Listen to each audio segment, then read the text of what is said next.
Good morning 10th class. हमने chapter number 10 light start किया था। एक बार क्विक रिवाइज करते हैं।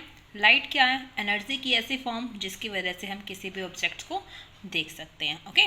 रिफ्लेक्शन क्या होता है? जब एक मिरर जैसे सरफेस से टकराने के बाद, स्ट्राइक करने के बाद लाइट वापस आ जाती है, वो क्या होता है? मिरर। ओके। प्लेन मिरर की कैरेक्टरिस्टिक्स हमने कर ली थी। स्फेरिकल दो होते हैं, कंकेव मिरर और कॉन्वेक्स मिरर। इसमें पोल क्या होता है, centre of curvature, radius of curvature, ये सब हमने डिस्कस किया था। ओके। अब देखो कि इनसे जो इमेज बनती है वो हमें दिखानी है। किस तरह से इनसे रे डायग्राम बनेंगे। पहले देखो, जो कंकेव मिरर होता है ना, इस तरह का होता है, जो मतलब रिफ्लेक्टिंग सरफेस अंदर की तरफ होती है। बताया था मैंने आपको एक मेथड कि अगर आप एक स्पून को देखो वो कंकेव मिरर है, अगर रिवर्स कर दो क्या हो जाएगा? कॉन्वेक्स। ये जो होता है ना कंकेव मिरर, ये कैसा होता है? कन्वर्जिंग होता है। कन्वर्जिंग होता है मतलब कि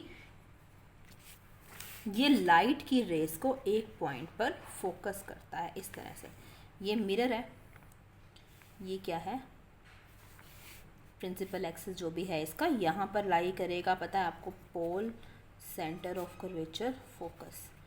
रे यहाँ से आई, जो रे पैरेलल आएगी कहाँ से आ जाएगी? फोकस से। ये भी यहाँ से आई, ऐसे। मतलब जो अलग अलग रेज आती है ना, वो वापस कहाँ मिल जाती हैं? एक ही पॉइंट पर। इस पर देखो, अलग से रे आ रही हैं, मिल कर रही हैं एक ही पॉइंट पर। समझ रहे हो ना? और नेक्स्ट क्या है? ये क्या कर रहा है? कन्वर्स कर रहा है। कैसा मिरर है ये? कन्वर्जिंग। जो कन्वेक्स मिरर होता है, कन्वेक्स मिरर क्या होता है? डाइवर्जिंग। ये रे यहाँ से गई, आगे नहीं जाएगी, मिरर है, मिरर से टकरा के वापस जाएगी इस साइड। जिस साइड पर कर्विंग कम होती है ना, मतलब इतना याद रखना, सेंटर से दूर से पे जाती है, इस साइड से वापस ले आना। जहाँ सेंटर से दूर होगा, मतलब ये सेंटर है, पोल है, मतलब सेंटर ऑफ कर्वेचर नहीं, ये वाला पोल, यहाँ से जाने के बाद यहाँ जाएगी ऐसे। हमें लगता है कि ये इमेज कहाँ से आ रही है? यहाँ से आ रही है बाद में, लेकिन एक बार तो ये अलग अलग फैल रही है ना, मतलब रेस को डाइवर्स कर रहा है। ये मिरर कैसा है? डाइवर्जिंग। कैसा है? डाइवर्जिंग। जो रेस को फैलाता है वो डाइवर्जिंग, और जो एक पॉइंट पर फोकस करता है वो क्या होता है? कन्वर्जिंग। समझ रहे हो ना? कंकेव मिरर कन्वर्जिंग है और कॉन्वेक्स मिरर क्या है? डाइवर्जिंग है। ठीक है, एक बार देख लेते हैं। जो कंकेव मिरर है, अगर इसके ऊपर सन रेज फॉल करती हैं, ये उनको कन्वर्स कर ले तो क्या है? आग पकड़ सकती हैं। सोलर कुकर का नाम सुना है? पता है क्या होता है सोलर कुकर? मतलब अंदर से ही ब्लैक पेंटेड होता है। सन का यूज़ करके जो फूड कुक करने के लिए हम इसको यूज़ करते हैं। सोलर कुकर के अंदर कौन सा मिरर होता है? कंकेव। वैसे प्लेन मिरर का भी होता है, लेकिन मेन इसमें क्या होता है? Concave mirror. क्यों? क्योंकि ये सन से आने वाली लाइट रेस को, हीट रेस को भी एक पॉइंट पर फोकस कर लेगा। अब वो एक तो बहुत सारी लाइट अलग अलग कंसनट्रेटेड हो, हीट भी कंसनट्रेटेड हो, और एक वो एक ही पॉइंट पर फोकस्ड हो, तो इसका इफेक्ट ज़्यादा हो जाएगा ना। ठीक है ना? तो सोलर कुकर में ज़्यादा हीट के इफेक्ट को ऑब्टेन करने के लिए किसका यूज होता है? कंकेव मिरर का। Okay.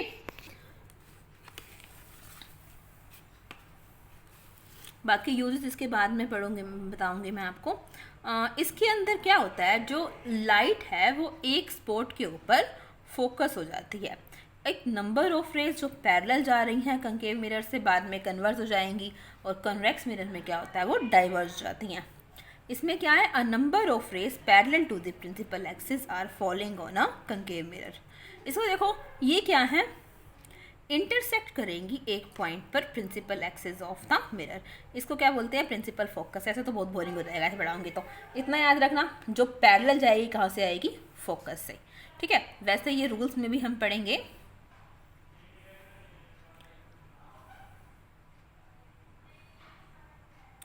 Image formation by spherical mirror.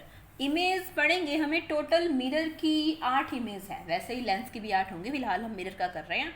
6 concave की हैं, 2 कॉन्वेक्स की हैं। आपको रियल और वर्चुअल इमेज में फ़र्क मालूम है ना, क्या होता है? रियल इमेज वो होती है जहाँ पर रिफ्लेक्शन के बाद वो रेज एक्चुअल में मीट करती हैं, मिलती हैं, और वर्चुअल इमेज वो होती है जहाँ पर वो रेज क्या है, मिलती नहीं है, हमें मिलती हुई दिखाई देती हैं। इस इमेज फॉर्मेशन के लिए कुछ रूल्स हैं। देखो वैसे तो बहुत सारी रेज स्ट्राइक करती हैं, इन सब का यूज़ करेंगे हम pole, centre of curvature, radius of curvature, लेकिन हम यहाँ पर 2 ही रेज का यूज़ करेंगे ताकि हमारे लिए इनको स्टडी करना इजी हो। पहले कुछ रूल्स बताती हूँ। अगर कोई रे पैरेलल आ रही है प्रिंसिपल एक्सिस के, ये कंकेव मिरर है, ये कॉन्वेक्स, दोनों का साथ साथ बता देती हूँ। अगर कोई रे प्रिंसिपल एक्सिस के पैरेलल आ रही है, ये प्रिंसिपल एक्सिस है, पता है ना, ये पोल, ये सेंटर ऑफ कर्वेचर और ये फोकस, पैरेलल आ रही है, तो रिफ्लेक्शन के बाद कहाँ से पास करेगी वो? फोकस से। कहाँ से पास करेगी? फोकस से। इस केस में ये पोल, ये सेंटर, ये फोकस, ये पैरेलल जा रही है, ऐसे जाएगी, हमें लगता है कि वो फोकस से पास हो रही है। पहला रूल कान खोल के सुन लो, अगर कोई रे कंकेव या कॉन्वेक्स किसी भी तरह का मिरर हो, प्रिंसिपल एक्सिस के पैरेलल जाती है, तो वो कहाँ से पास करेगी? प्रिंसिपल फोकस से। अगर कंकेव मिरर है तो एक्चुअल में फोकस से पास करेगी, अगर कॉन्वेक्स मिरर है तो वो हमें ऐसा लगता है कि फोकस से पास हो रही है। मतलब इमेज कैसी बन जाएगी? Virtual image. ठीक है ना, ध्यान रखना। A ray parallel to the principal axis after reflection will pass through the principal focus in case of concave mirror। Concave mirror में वो पास होगी और कन्वेक्स में ऐसा लगेगा कि वो वहाँ से पास हो रही है। फिलहाल ये आपको एंगल्स वगैरह बताने की ज़रूरत नहीं है, जब ज़रूरत होगी तो अपने आप बता दूंगी मैं आपको। सेकंड है, अगर इसका रिवर्स है, अब तक हमने ये देखा कि अगर कोई क्या कर रही हो, प्रिंसिपल फोकस से पास हो रही हो, मतलब अब अगर कोई पैरेलल आ रही हो तो वो क्या हो जाती है? प्रिंसिपल फोकस से पास हो जाती है। लेकिन अब क्या होगा? इसका रिवर्स होगा। इस बार रे प्रिंसिपल फोकस से आ रही होगी और पास कैसे होगी? पैरेलल, मतलब आएगी प्रिंसिपल फोकस से लेकिन वापस जाएगी, तो क्या हो जाएगा वो? Parallel. Okay, just a minute.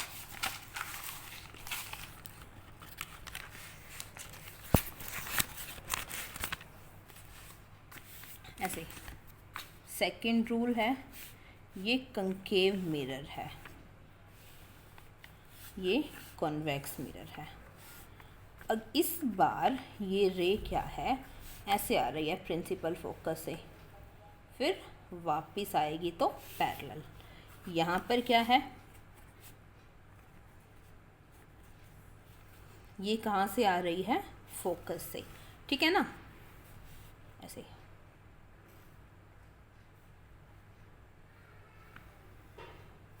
ठीक है ना, वैसे ही क्या हो जाएगी? ये वापस आ जाएगी। समझ रहे हो ना?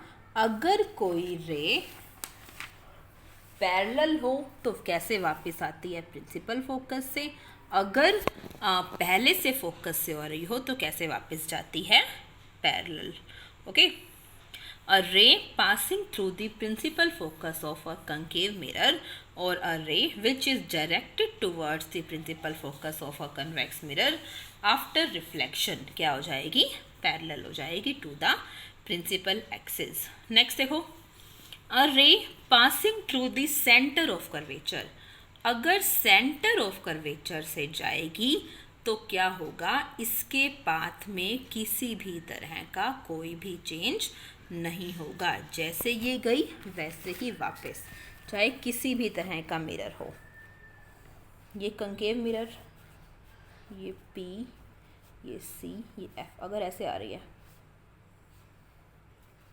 ऐसे गई बिल्कुल ऐसे ही क्या वापस यहीं से गई, यहीं से आ गई। कन्वेक्स मिरर है, PFC, ऐसे जा रही है, ऐसे गई, ऐसे ही क्या वापस, जैसे जाएगी वैसे ही क्या हो जाएगी, वापस आ जाएगी। समझ रहे हो? पूछना है कुछ आपको? पूछना हो तो मैसेज कर देना, ठीक है। जब ये सेंटर ऑफ कर्वेचर से आती है तो इसके अंदर किसी भी तरह का कोई भी चेंज नहीं होता। नेक्स्ट देखो, अगर कोई रे ऑब्लिकली ट्रेवल करती है, ऑब्लिकली मतलब ऐसे पोल से टकराकर, जिस एंगल से जाएगी, सॉरी ऐसे, जिस एंगल से ये जाएगी उसी से वापस आएगी। मतलब ये वाला एंगल हो गया ना, एंगल आई और angle R, laws of reflection ये होगा, ये एक तरह से ये क्या होंगे, इक्वल होंगे। कॉन्वेक्स हो तो भी ये गई और ये वापस आ गई। अब बताओ मुझे, कंकेव मिरर होता है कन्वर्जिंग, कॉन्वेक्स मिरर कैसा होता है, डाइवर्जिंग। ओके, कंकेव मिरर के या कॉन्वेक्स मिरर के कुछ रूल्स हैं हमारे पास। क्या होते हैं रूल्स? कि अगर कोई रे, 4 रूल है मिरर के केस में, अगर कोई रे प्रिंसिपल एक्सिस के पैरेलल जाती है तो आफ्टर रिफ्लेक्शन वो कहाँ से पास करेगी, फोकस से। और अगर कोई रे पहले से ही फोकस से पास कर रही है तो क्या होगी, वो पैरेलल आ जाएगी। थर्ड है, अगर सेंटर ऑफ कर्वेचर से है, जैसे जाएगी वैसे की वैसे वापस। ऑब्लिकली जाएगी तो जिस पाथ से जाएगी उसी रास्ते से क्या आ जाएगी, वापस आ जाएगी। समझ रहे हो ना? अब हम इनकी इमेज फॉर्मेशन डिस्कस करते हैं, लेकिन इस पार्ट में नहीं, नेक्स्ट पार्ट में। और ये मैं आपको वीडियो का नेक्स्ट पार्ट भेज रही हूँ।